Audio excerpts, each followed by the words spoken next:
महीने घरों में बंद रहे और सब बंदी हो गए, कुछ नहीं बचा। दुकान बंद हो गया, व्यापार बंद हो गया, यातायात बंद हो गया, सारे काम बंद हो गए। तो आपको तो सोचना चाहिए था ये बंद क्यों हो गए, किसके किसके कारण बंद हो गए, किसके कारण इतना भय पैदा कर दिया गया कि घर से निकलना मुश्किल हो। अरे ये भजन का समय दिया गया था। जो लोग कहते थे नौकरी के कारण, दुकान के कारण, बाल बच्चों की सेवा के कारण हमको समय नहीं मिलता, भजन कैसे कर। तो 3 महीने तो सबको समझ दिया, घरों में बैठे रहे क्या किया, सारे काम कर, केवल एक ही काम भजन रह गया। अगर 3 महीने आप भजन कर लेते तो आगे आने वाली मुसीबत टल जाती है। उसने भी कुछ नहीं किया, इसी बैठे कब खुलेगा कब खुलेगा, फिर उसी में फंसूंगा, कब खुले फिर फंसूंगा, यही सोचते रहे। लेकिन ये नहीं विचार किया ये 3 महीने का समय तुमको भजन के लिए दिया गया। कहा था बच्चा मैं भजन कराना जानता हूँ, मैंने इनाम दाने से फोकट में नहीं दे दिया, मैं जानता हूँ उसकी महिमा, मैं भजन कराना जानता हूँ, मैं भजन करा लूंगा, मुझे कोई स्थिति परिस्थिति क्यों न बनानी पड़े, तो बना दी गई। ये है प्राकृतिक प्रकोप, कोई बीमारी नहीं। कहा था अगर 18 वर्ष प्रचार हुआ शाकाहार, अगर तुम शाकाहारी बन जाओ तो बीमारी से बच जाओगे, कुदरत के भारी प्रकोप से तुम्हारा सुधार हो जाएगा। यहाँ के जिम्मेदारों ने और मांस मंदिर और बढ़ा दिया। अभी आपने देखा कैसी बुद्धि इनकी खराब कि मकान यानी दुकान बंद, व्यापार बंद, यातायात बंद, शराब ठेके खोल दिए। जो बंद करना चाहिए उसको खोल दिया और जो खोलना चाहिए वो बंद हो गए। तो जन जन दुखी हो गया। पहले भी आपको इशारा करके कहा गया था होगी जन जन में क्रांति, हम तुम्हें दिखा देंगे, सब धर्म लड़ेंगे आपस में, हम तुम्हें दिखा देंगे, तुम घरों में बंद हो जाओगे, ये स्थिति तुम्हारे सामने लाके खड़ी कर दूंगा और लोग इसको बारे में कुछ सोच नहीं पाएंगे। अंततोगत्वा इस समाधान के लिए तुम्हें संत महापुरुषों के पास जाना पड़ेगा, क्योंकि प्राकृतिक प्रकोप का इलाज उन्हीं के पास। अभी अपनी बड़ी बुद्धि लगा रहे ये कर दो वो कर दो, कुछ नहीं। तो मैंने कहा ये लॉकडाउन का मतलब क्या निकला, जिसके लिए आपने लगाया वो तो बढ़ गया, क्योंकि बढ़ा था गंदे खान पान से, उसको आपने देश में खोल दिया है। ये भी इनकी समझ में नहीं आया कि मांसाहारी मुल्क चीन से ये इसको जीवाणु बम कहते हैं। बहुत पहले इशारा किया था कि अणुबम परमाणु नहीं खतरनाक, जीवाणु बम बहुत खतरनाक है जो सारे विश्व को एकदम वीरान कर देगा। लेकिन उस पर विचार नहीं किया, सुना ही नहीं। 10 जुलाई 1952 से लगातार मुतवातिर कंटिन्यूस 2012 तक सब सुनाया गया, किसी ने उस पर कोई अमल नहीं किया, ध्यान दिया नहीं। तो घाटी में अपना हाथ हटा लूंगा, जब हाथ हट गया तो सब फंस गए। अब किसी की बुद्धि में नहीं आना क्या करूं क्या ना करूं, क्या करूं क्या ना करूं। जो कहानी सुनाई जब कहानी नहीं थी, आगे आने वाली समय की सूचना महापुरुष देते हैं। उनके यहाँ कोई प्रवचन, उनके यहाँ कोई भाषण नहीं होता है, वो आगे आने वाले समय की सूचना देना उनको दिखाई दे रहा कैसा था। ये बलरामपुर का कार्यक्रम देखा, अंतिम कार्यक्रम था। और मैंने हर सत्संग में लगभग आपको इशारा किया कि जितने लोग खड़े बैठे इनमें से तमाम लोग शरीर छोड़ के चले जाएंगे और फिर आगे का सत्संग नहीं मिल सकेगा। तो आप उस पर ध्यान ही नहीं देते। जो चीज नहीं मिलने वाली है तो लोग पहले उसको समेट के रख लेते कि पता नहीं मिले ना मुझे, कि आपने बच्चों को समेट कर रखा था, कुछ नहीं किया। और आपको एक दिक्कत है, यानी काफिले की यादगार आपको कराई कि कितने काफिले निकाले गए।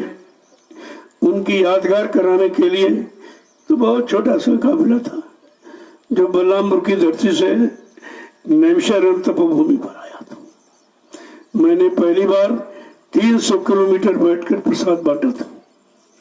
आगे बहुत समय खराब है, चलो इनको प्रसाद दे दिया जाए, इसे से कुछ काम, लेकिन प्रसाद देकर कहता भाई शाकाहारी हो जाना, तब ये प्रसाद काम करेगा। गंदगी में कोई पूजा स्वीकार होती ही नहीं, लेकिन कोई नहीं माना और ज्यादा करने लगे। तो जब कुदरत को चार्ज दे दिया तो अपना काम शुरू कर दिया उसने। उसने शुरू कर दिया। अभी तो शुरुआत है सब चकाचौंध में। कितने बड़े बड़े ऐसे कोरोना फरोना जैसे बहुत बड़े बड़े पीछे तुम्हारे खड़े हैं। और कहा था अगर ये मुर्दा मांस का खाना ये धार्मिक धरती पर न खत्म किया गया और बुद्धि नासा नशा शराब का उपयोग न बंद कराया गया तो कुदरत ने ऐसी जानलेवा बीमारियां तैयार कर रखी है कि 1 मिनट में ही पड़े गांव के गांव, शहर के शहर, मुल्क के मुल्क साफ हो जाएगी। 12-12 कोस पर कोई चिराग जलता नजर आएगा। कितने पहले से सूचना दी जाती, लेकिन ये सब हंसी मजाक समझते, ये भाषण श्री समझते तो सब फंस गए। अब भी मौका है, अगर देश के अंदर साकार का प्रचार करा दें और सब साकारी होने लगे तो भारत धार्मिक भूमि ऋषि मुनि महात्माओं की है, इस पर कोई प्राकृतिक प्रकोप नहीं हो। और नहीं माने तो अन्य देशों की तरह भारत भी वीरान हो जाएगा। नहीं मानोगे तो सब कुछ हो जाएगा। जय गुरुदेव, जय गुरुदेव, जय गुरुदेव। नाम किसका? जय गुरुदेव। नाम किसका? प्रभु का प्यारा नाम।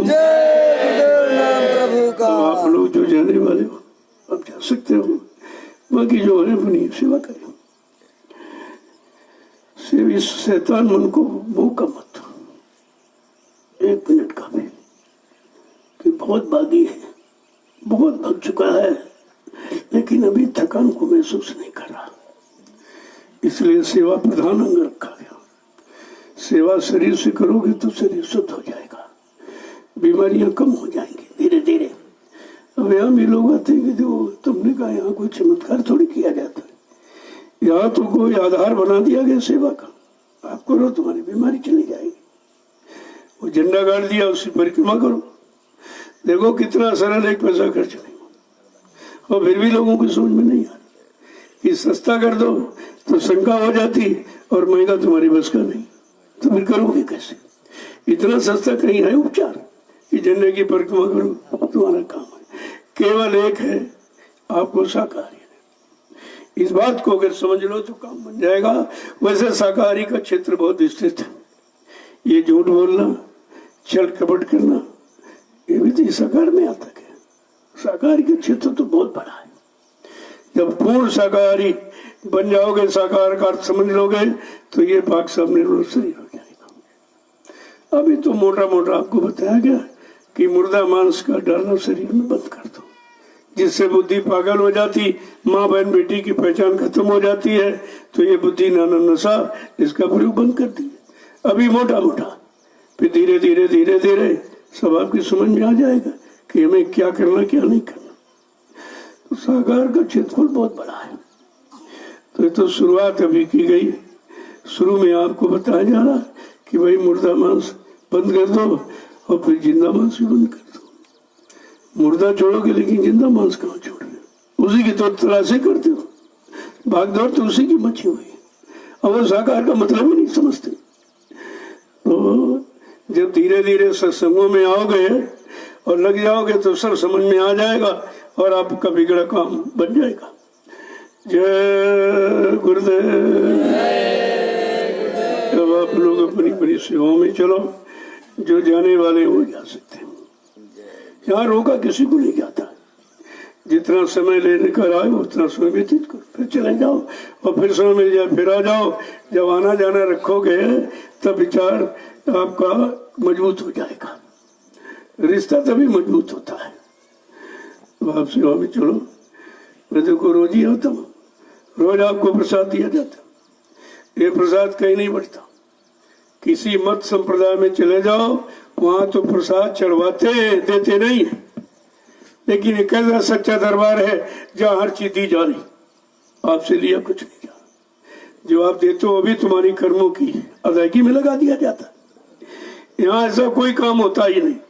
अब तो पूरा हिंदुस्तान धीरे धीरे जान गया है, क्योंकि 8 साल में जो मैंने प्रचार किया है, क्या कोई जगह बाकी रही?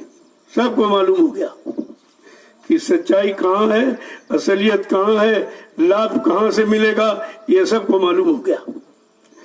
तो ये भूमि ऐसी है। अब इस भूमि को किसी ने समझ नहीं पाया। जब रामचरितमानस में गोस्वामी जी महाराज ने उत्तरकांड में इसी नैमिष की कितनी बड़ी महिमा की। तीर्थवर नैमिष विख्याता अति पुनीत साधक सुखदाता, अत्यंत पवित्र है और साधकों को सुख देने वाली, पंडा पुजारियों को सुख देने वाली नहीं, वो साधक का नाम आया। अब ऐसा भूल गए, गाते बजाते तो खूब है, मनोरंजन समझते रामचरितमानस को, जो मन को बदल देने वाला, मानस हृदय को परिवर्तित कर देने वाला ऐसा संदेश संत गोस्वामी जी महाराज का। लेकिन साहब ने खत्म कर दिया कुछ। तो अब ये साधकों को सुख देने वाला, ये उन्होंने जो हजार वर्ष तपस्या किया, कितनी परेशानी उठा करके और इस योग्य जमीन को बना दिया कि जब कभी साधक यहाँ आएंगे तो उनको सुख शांति मिलेगी। देखो कितने पहले 550 वर्ष पहले लिख दिया।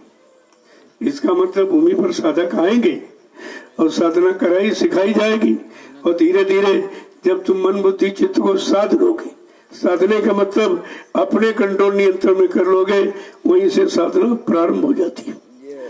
जय गुरुदेव। अब आप लोग अपनी अपनी सेवा में चलो, और भंडार वाले इनको प्रसाद वही जहाँ सेवा करे वही पहुंचे। यहाँ कोई नहीं देगा, यहाँ प्रसाद नहीं रहेगा। यहाँ तो खा के सो जाते, इन बेचारों को पता ही नहीं कि सारी जिंदगी खाने सोने बिता दी, यहाँ भी वही काम करते। इससे घर ही में रहते, आने की क्या जरूरत। यहाँ भीड़ बढ़ाने नहीं आना, ना भी भीड़ मैं कभी लगाता हूँ।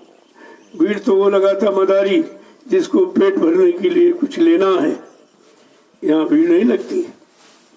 यहाँ तो परमार्थी जीवों को परमार्थी रास्ते पर चलाने की बात की जाती। अब ये आपका बन रहा स्थान धीरे धीरे, क्योंकि जो प्रेमी सेवा देता है उन सेवाओं का दुरुपयोग न हो, इसलिए वो आपका गोदाम बना दिया। और भंडारा तमाम बार तूफान आया, सब उड़ गया, लाखों रुपए का प्लास्टिक खत्म हो गया। उन्होंने कहा भाई अब जल्दी करो, ये सब बना लो, और इसके बाद देखा जाए कि आश्रम किस भूमि पर बनेगा। उसके लिए अभी शोध चल रहा, सोचा जा रहा है वो कौन सी भूमि होगी जिस पर आज सतगुरु धाम का निर्माण होगा, और जहाँ हिंदुस्तान के लोग आएंगे विदेशी भी, लेकिन हिंदुस्तान की भरमार रहेगी। तो इसलिए स्थान का चुन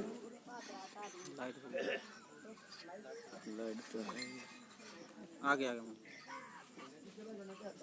हो गए राइट तो अच्छा ही नहीं मारता है। जय गुरुदेव नाम प्रभु का, जय गुरुदेव नाम प्रभु का, जय गुरुदेव नाम प्रभु का।